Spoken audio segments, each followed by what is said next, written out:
pas fait des essais cliniques dignes de ce nom dès le départ, qui auraient pu définitivement répondre oui ou non, l'hydroxychloroquine a un effet?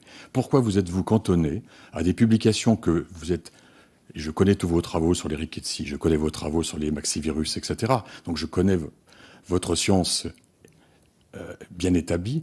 Vous saviez très bien qu'en publiant ces pseudo-essais thérapeutiques, ces pseudo-essais cliniques, en fait, ils n'étaient absolument pas recevables par qui que ce soit, parce que quand on se retrouve sur une publication à la fin avec 6 patients, on sait très bien que ce n'est pas un essai clinique. Alors pourquoi vous ne l'avez pas fait, cet essai clinique? Ça nous titille tous dans notre communauté, dès le départ. C'est un peu facile de remettre en cause le système des essais thérapeutiques, mais enfin, c'est ce qui se pratique et qui va se continuer à se pratiquer très vraisemblablement dans l'infectiologie y compris.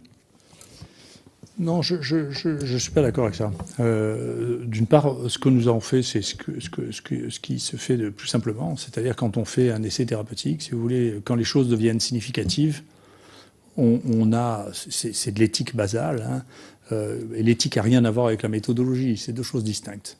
L'éthique basale, c'est que quand on a la preuve que quelque chose marche, et on doit le faire à mi-chemin, quand on a la preuve que quelque chose marche, on arrête l'essai. Et donc, je suis désolé que vous n'aimiez pas mon essai. Moi, je l'aime beaucoup.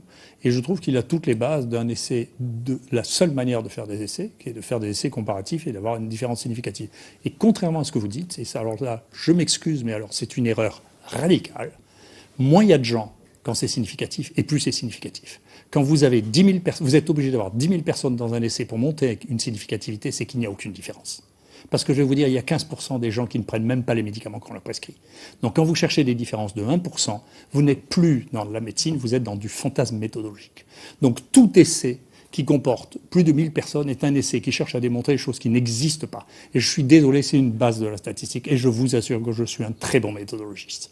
Donc c'est du fantasme qu'on répète à tour de bras, qui est véhiculé par des gens qui sont des méthodologistes qui ne comprennent rien à la science. La méthodologie n'est pas de la science, c'est un outil de la science, ça n'a rien à voir. Donc il ne faut pas me dire que mes essais ne sont pas, parce que vous avez dit avant, et c'est vrai, je suis un grand scientifique, je sais ce qu'est un essai, et je peux vous dire, il y a une dizaine des traitements que j'ai inventés qui sont dans tous les livres de référence médicaux. Et celui-là, il sera aussi, je vous le dis. Voilà, nous verrons.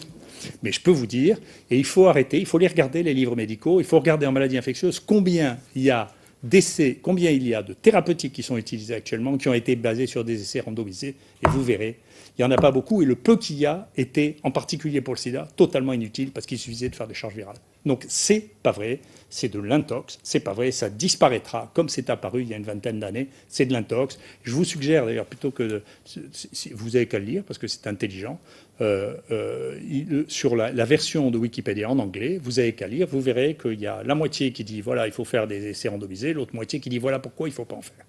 Et vous verrez que je ne suis pas isolé dans ce monde, et que globalement, tous les gens qui ont critiqué ça, je le redis d'ailleurs, et il faut le lire, et il faut écouter ce que je dis, tous les gens qui ont critiqué ça n'ont publié que des essais comparatifs non randomisés. Il n'y a pas un essai français randomisé comparatif, il n'y a pas même un essai français qui ait le degré d'isolement des stratégies thérapeutiques comme le nôtre. Zéro.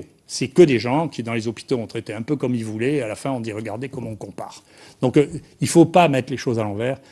J'étais avant un grand scientifique, et je suis resté un grand scientifique après avoir publié ça.